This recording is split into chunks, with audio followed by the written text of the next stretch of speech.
It's just after 8:30 in the morning in Sanford, Florida. These student pilots walk out to ground school. Their topic today, a Cirrus SR-20. This is one of the newer models. We can tell just from looking at it because of the lights on the wingtips, called recognition lights or recog. Every year, dozens of students enroll at the Delta Connection Academy, hoping to eventually become pilots with major airlines. Their lives, and one day the lives of the passengers they fly, depend on their deep understanding of their airplane. From this side, right here, you can see the propeller governor.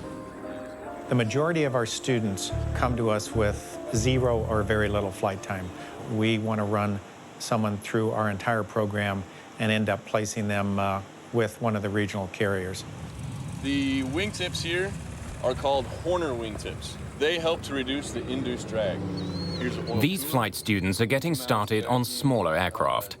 In the years to come, they will move into large commercial jets boasting the latest in technology. When you go back to the Wright brothers, they had no automation and everything was by muscle power other than a small internal combustion engine. Everything that they did when they moved the wings, the elevators, and the rudders, they did manually. But in the last 100 years, technology has revolutionized flying. Pilots share the cockpit with automated computer systems that control virtually every aspect of flight. It can do everything now up to and including land the airplane. Everything is set so that the autopilots and automation systems are tools for the pilot to use, but they're not a replacement. It's a critical lesson for student pilots to learn. Safe flight is a balance between automation and training. If a pilot makes a mistake, or if an instrument malfunctions, these flying computers can turn into lethal machines that can't be controlled. Lima, Peru, October the 2nd, 1996. Aero Peru Flight 603 prepares for takeoff for Santiago, Chile. The plane is a 4-year-old Boeing 757, a highly sophisticated jet known for its reliability and safety.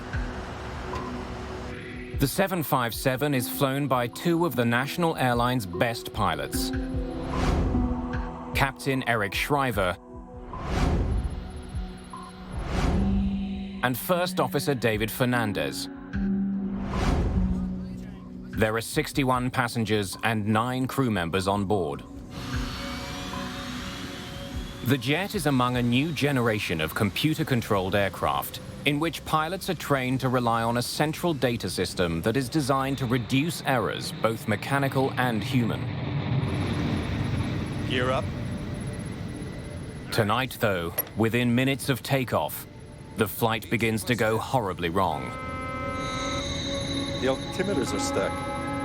The altimeter indicates how high the aircraft is flying over the ground. It reads 0, but the plane is clearly airborne. This is really new. Keep V2 plus 10. The 757 is equipped with 3 altimeters. One for the pilot, one for the co-pilot, and one for backup. All 3 seem to be dead. As the 2 men try to solve the first problem, they lose another crucial instrument, the airspeed indicator. The speed. Eh? The speed. What's going on? We're not climbing. No, I am climbing, but the speed. Hold it. Maintain speed. Bewildered by the host of confusing warnings, Captain Shriver decides to land. Lima Tower, Aero Peru 603.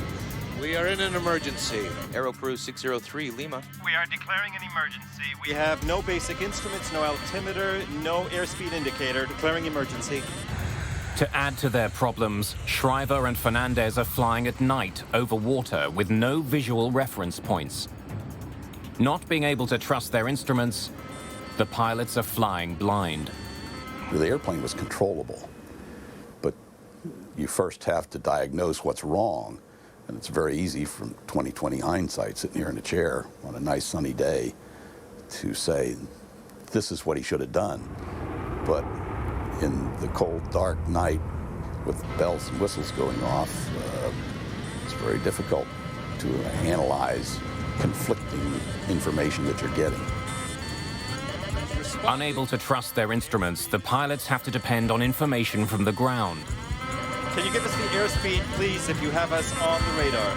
Yes, affirmative. As of 10 seconds, it seems that you're climbing at level 6,000 at 22 miles south on heading 195. Okay, we have that. We are on heading 190, and we have 7,000 feet on the altimeter. Yes, correct. You are now reaching 7,000. Even as they try to return to the airport, the havoc in the cockpit gets worse. Systems warn that they're overspeed. Overspeed! They're flying too fast. Extend the speed brakes. Now the stall warning sounds.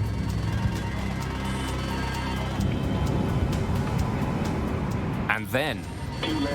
What's happening? Too low terrain. We have the terrain alarm. We have the terrain alarm. the ground proximity alarm warns them that they're flying dangerously low. Indicated a flight level of 10,000 over the sea. There is no checklist for if you have these 7 or 8 warnings going off, which they did, and they couldn't shut them off. Altitude is 9,700. 9,700? Yes, correct. Do you have any visual reference? 9,700, but it is indicating too low terrain. Are you sure you have us on the radar at 50 miles? Hey, look! The crew is bombarded with conflicting warnings. They have no idea which of them to believe. Suddenly, they realize the horrible truth. We're hitting water! Pull it up! They're flying just meters above the water. We're gonna turn over! Aero Peru 603, Lima.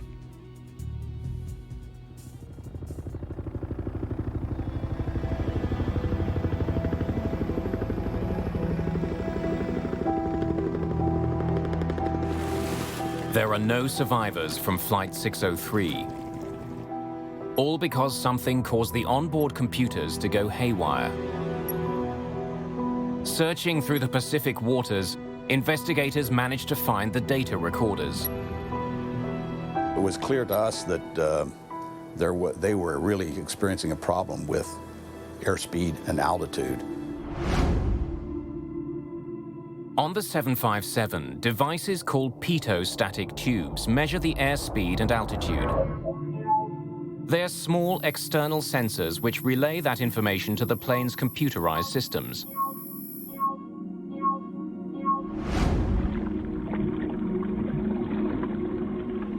Deep underwater, tape is discovered covering the plane's sensors. How the tape got there leads investigators back to the maintenance crew at Lima Airport. Just before Aero Peru 603 lifted off from Lima, maintenance workers had cleaned the jet. A worker had covered the static ports with tape to protect them. This is standard procedure. But when the maintenance was complete, the worker forgot to remove the tape. It was a small oversight with tragic results. The inspector who was supposed to quality check his work did not do it.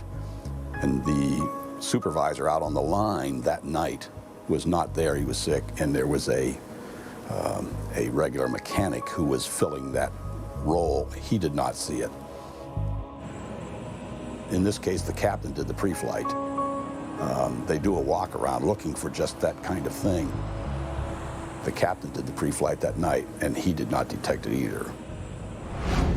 Yes, correct. You are now reaching 7,000. The blocked tubes also explain why the air traffic controllers told the crew they were flying at 7,000 feet. The information on the plane's height isn't calculated by radar on the ground, but by the plane's onboard systems. From 7,000 feet, the plane began to slowly descend. but the onboard systems couldn't detect it. Your distance is... And the air traffic controller had no way to know the altitude indicated on his system was wrong. Course north 360. Blindsided by bewildering readings from their instruments, the crew was completely lost. Aero Peru 6. They had no idea where they were, how high they were flying, or how fast they were going. We're hitting water! Pull it up! Climb. Climb Aero Peru 603. If you need to, pull up.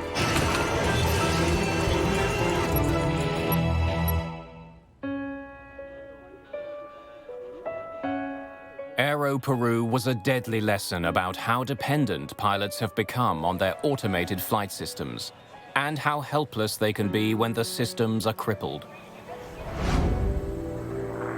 Student pilots need to understand the complex technology at the heart of their airplanes. When something goes wrong, they need to know who's in control.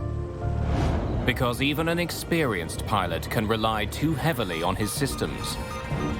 And when he does, disaster can be just seconds away. All right, gentlemen, what we're going to do today is practice rejected takeoffs in preparation for the V1 cuts. It'll be engine fire, engine failure, or loss of directional control. At the Delta Connection Flight School in Sanford, Florida, students are facing the worst in the safety of a simulator. No pilot can graduate unless they can deal with problems they may never have to face in the real world.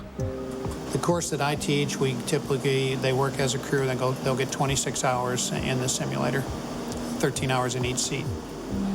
Simulation can now introduce problems that are hard to introduce in the air. Doing it with simulation allows it to be repeated, and then if you are ever faced with the emergency, it becomes almost a matter of routine. All right, connection 500, you're clear for takeoff. Clear for takeoff, runway 4, connection 500.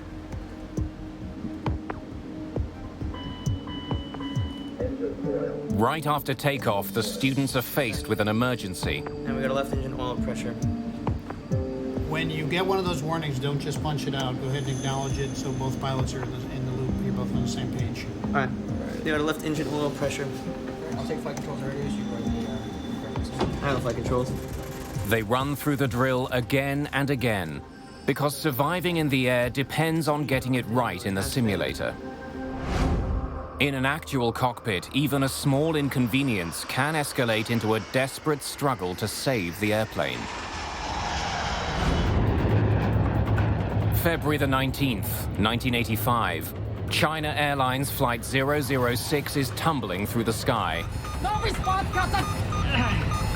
Airspeed 18 knots in falling. One of the engines has failed. No response. Their instruments seem to be making no sense. People just popped up like popcorn, hitting the cabin. We didn't know if we were going to live or die. The 747 falls more than 10 kilometers in 2 minutes. The pilots can barely keep it airborne. You know, this airplane is totally out of control. It is going to crash. The jet nosedives towards the Pacific Ocean. Then, just moments away from impact, the crew regains control of the plane. Oakland Center, Dynasty 006. We're declaring an emergency. Dynasty 006, Oakland Center, you are now cleared. You are free to descend at pilot's discretion. After surviving a tremendous fall, Captain Min Yin Ho makes a smooth, textbook landing.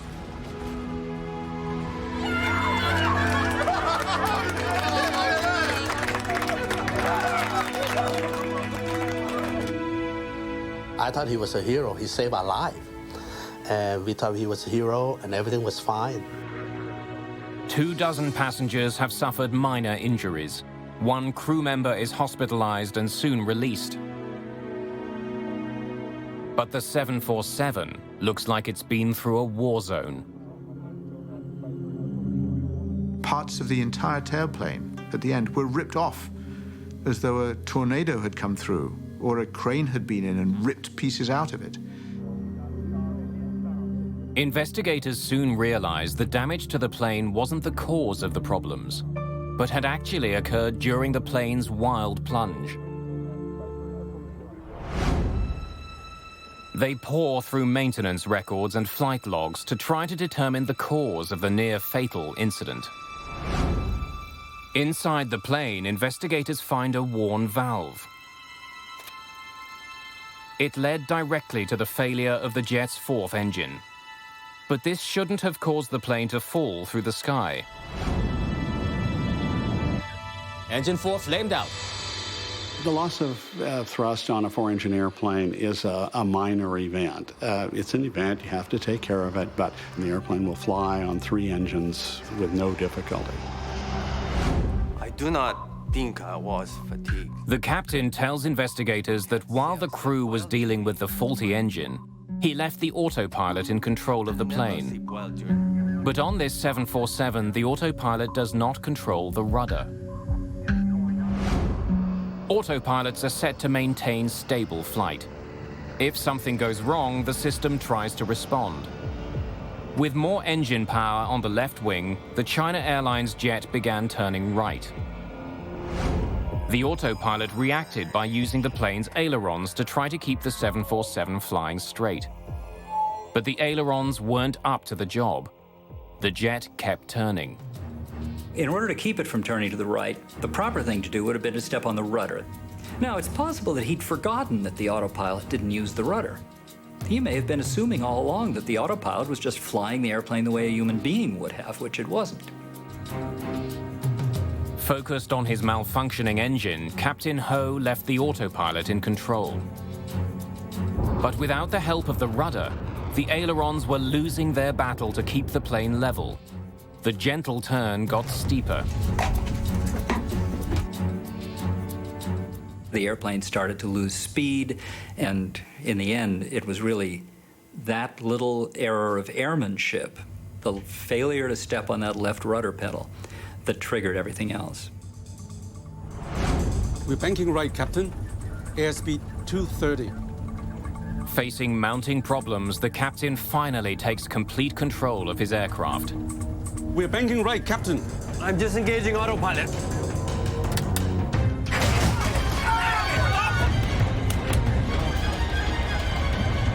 When the autopilot snaps off, his situation only gets worse. Without the ailerons to control the jet's bank, the plane flips over. It plunges into thick clouds, and Captain Ho is unable to get his bearings. The crew has no visual reference point. They have no idea which way is up. They're totally dependent on their attitude indicators, but they don't think they're working properly. I've lost ADI. The ADIs have malfunctioned. It's going out of limits. But the instruments had not malfunctioned. They told the crew an unbelievable truth. They were falling towards the Pacific Ocean. They simply didn't believe what they were seeing, and they thought they had lost their attitude instruments. They hadn't lost their attitude instruments. The airplane was, in fact, embarking on an aerobatic maneuver. You can see the stewardesses, all these people who didn't have their seatbelt on, they were flying.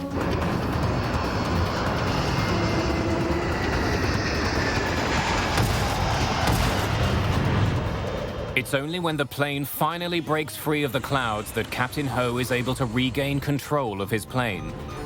I can see the horizon! Because he now has a visual reference.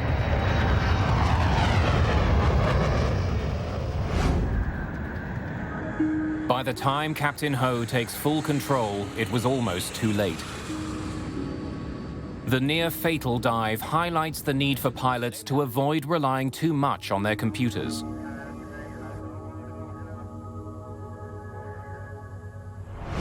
So what automation has done, in a sense, is taken pilots and taken them from being hands-on kind of controllers of the machine to monitorers of what the automation is doing to the machine.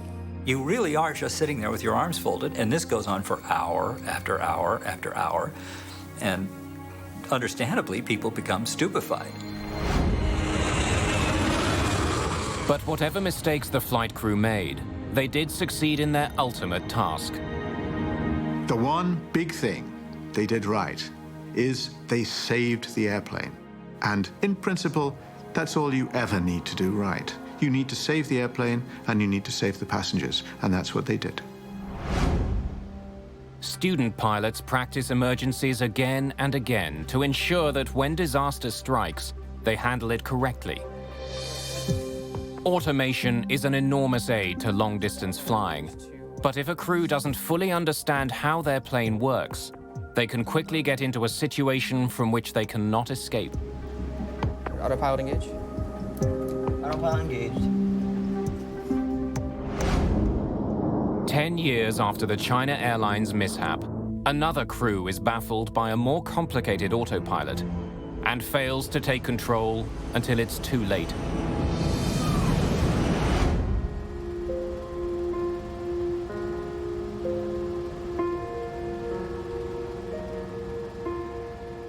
March 1994, Siberia. Search parties comb through the wreckage of Russian International Airlines Flight 593. All 75 people on board are dead. The plane was one of the newest in the fleet, a European-built Airbus A310. Listening to the cockpit voices, investigators are shocked by what they hear.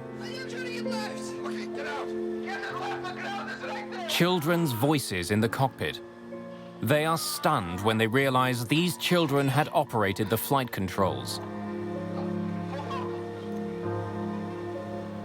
The children were the son and daughter of the pilot in command, Captain Yaroslav Kudrinsky. Investigators begin to piece together an almost unbelievable story. On the evening of March the 22nd, 1994, Flight 593 begins its scheduled 10-hour journey to Hong Kong. I think it's going to be nice trip. Several hours into the jet's flight, the aircraft is cruising on autopilot. On board are two children taking their first international flight, Yana and Eldar Kudrinsky. A family friend and fellow pilot brings the children in to see their father. This is First Officer Igor Vladimirovich Piskarev. It's the beginning of a deadly chain of events. What do you think of our new airplane? It's very nice. It's amazing. Flight 593 is now over 2,000 miles east of Moscow, near the middle of Siberia. Secure in the knowledge that the autopilot is flying the plane, Captain Kudrinsky allows his children to sit in the pilot's seat and hold the controls. Unlike the China Airlines 747, the more sophisticated autopilot on this jet can control every part of the plane, including the rudder. Eldar's small pressure on the controls actually turns off part of the autopilot. Eldar is now manually controlling the jet's ailerons. Imperceptibly at first, the plane begins to bank. Set the horizon. No one in the cockpit responds to the gradual change in direction.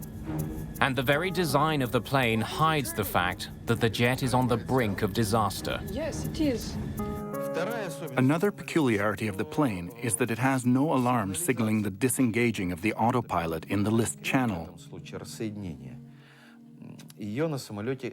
While our Russian planes have an alarm sounding in such an event. The autopilot is still controlling the plane's other functions. Only the ailerons are in Eldar's hands, but it's enough to affect the plane's flight.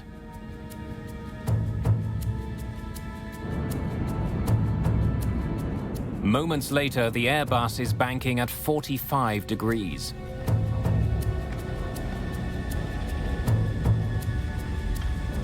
The force of the turn pushes everyone into their seats. Guys!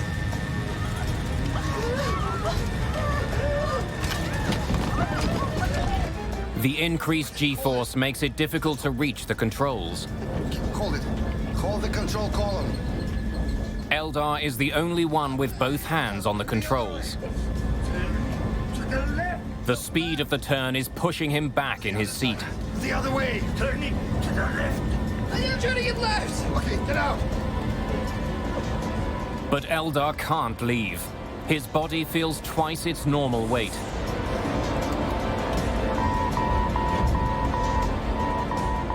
Suddenly, an alarm sounds. The autopilot is shutting down.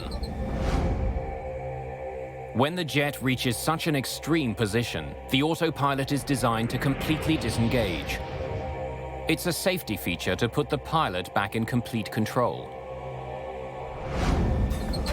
But in this case, a teenager is in the captain's seat. The plane begins to dive towards the ground. Get it to the left, there's the ground! The plane dives at an incredible speed, plunging over 200 meters per second. For the passengers, it's like having an elevator suddenly fall out from under them. Get up! Captain Kudrinsky fights his way back to the pilot's seat. But it's too late to save Flight 593.